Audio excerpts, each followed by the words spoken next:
Përfaqësuesja e futbollit e Maqedonisë pësoi një humbje bindëse edhe atë me rezultatin 7-1 në udhëtimin në Uelsin në ndeshjen e fundit të kualifikimeve për plasman në kampionatin botror. Kjo është humbja e parë në këto kualifikime dhe deri te kjo ndeshje Maqedonia kishte pësuar vetëm 3 gola, gjë që tregon se një ndeshje të dobët luajtën edhe futbollistët tanë në Cardiff. Seleksionuesi Blagoja Milevski pas ndeshjes deklaroi se është i zhgënjur nga rezultati dhe se kjo përzgjedhje nuk i ngjante asaj në 14 ndeshje nuk ishte humbje.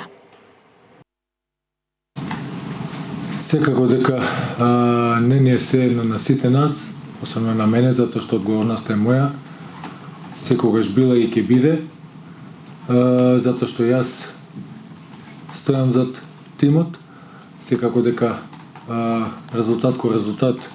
се е возможно во денешен фудбал, но начинот на кој што е постигнат тој резултат ме боли поише него самиот резултат, зашто дај Боже вака да се дешава ваков резултат на секој 2 години, на секој 15 надпревар.